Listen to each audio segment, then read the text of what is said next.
अटैची वाली सरकार है। टैक्सी का जो चलन था वो भारतीय जनता पार्टी ने शुरू किया, सरकार को गिराने की कोशिश की और इनकी टैक्सी जो है वो सीधा जाके समुद्र में जो है फेंकी लोगों ने।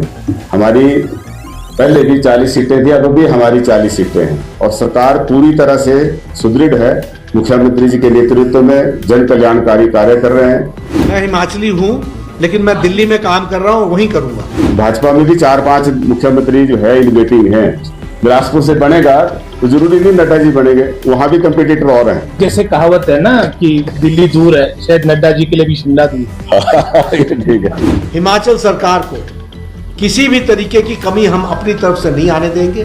दूसरा, हिमाचल प्रदेश के जो लंबित मामले हैं, हमारे बीबीएमबी का एरिया 4,500 करोड़ रुपए, नड्डा जी का कभी उसके ऊपर कोई बयान हिमाचल के पक्ष में नहीं आता है।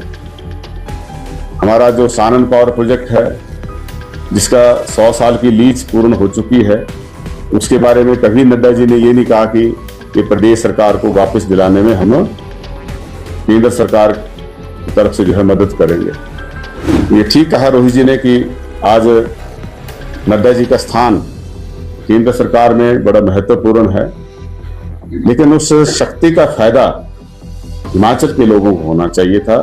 ऐसी हर हिमाचली की उनसे अपेक्षा थी, लेकिन वो यहाँ पे आके जो है उल्टा हमें गालियां देके, उल्टा हमें हिमाचल प्रदेश सरकार को कमजोर करने के उद्देश्य से जो है यहाँ सिर्फ राजनीतिक बयानबाजी करके चले गए। 1500 करोड़ रुपए प्रधानमंत्री जी घोषित करके आए, जो बोलते हैं कि नहीं मिलता है।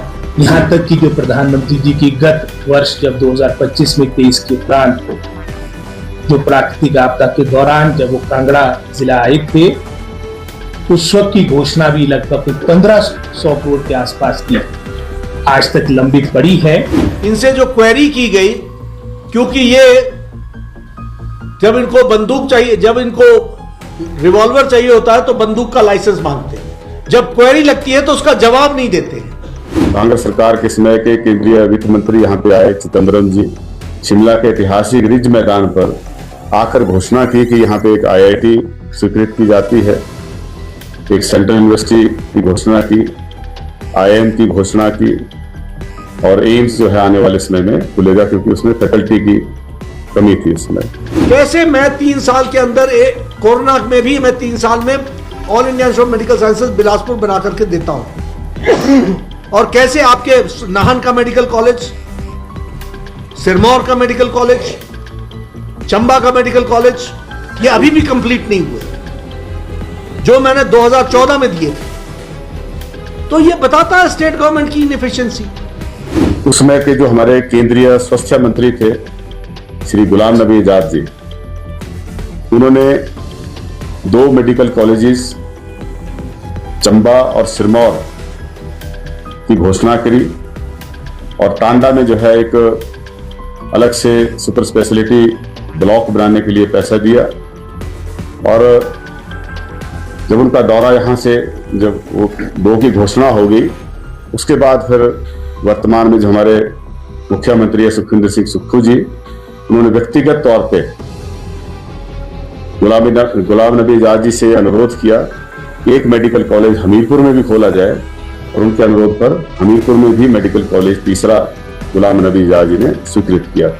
ये खर्च करने वाले तो बने, ये खर्च तो करें, इनसे खर्च ही नहीं हो रहा, यूटिलाइजेशन सर्टिफिकेट्स ही नहीं दे पा रहे। राष्ट्रीय स्वास्थ्य बीमा योजना, जिसका नाम बदलकर इन्होंने आयुष्मान भारत प्रधानमंत्री जन आरोग्य योजना के नाम से सर नाम बदला।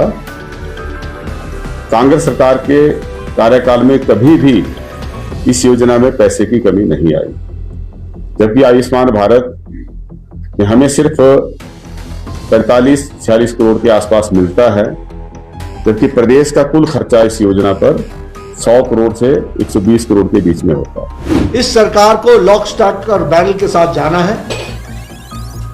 पंचायती राज चुनाव के नतीजों ने इंडिकेशन दे दिया है। लेकिन जिला परिषद में भी कुल 251 सीटें प्रदेश में थी, उनमें से सिर्फ 116 सीटें इन्होंने जीती।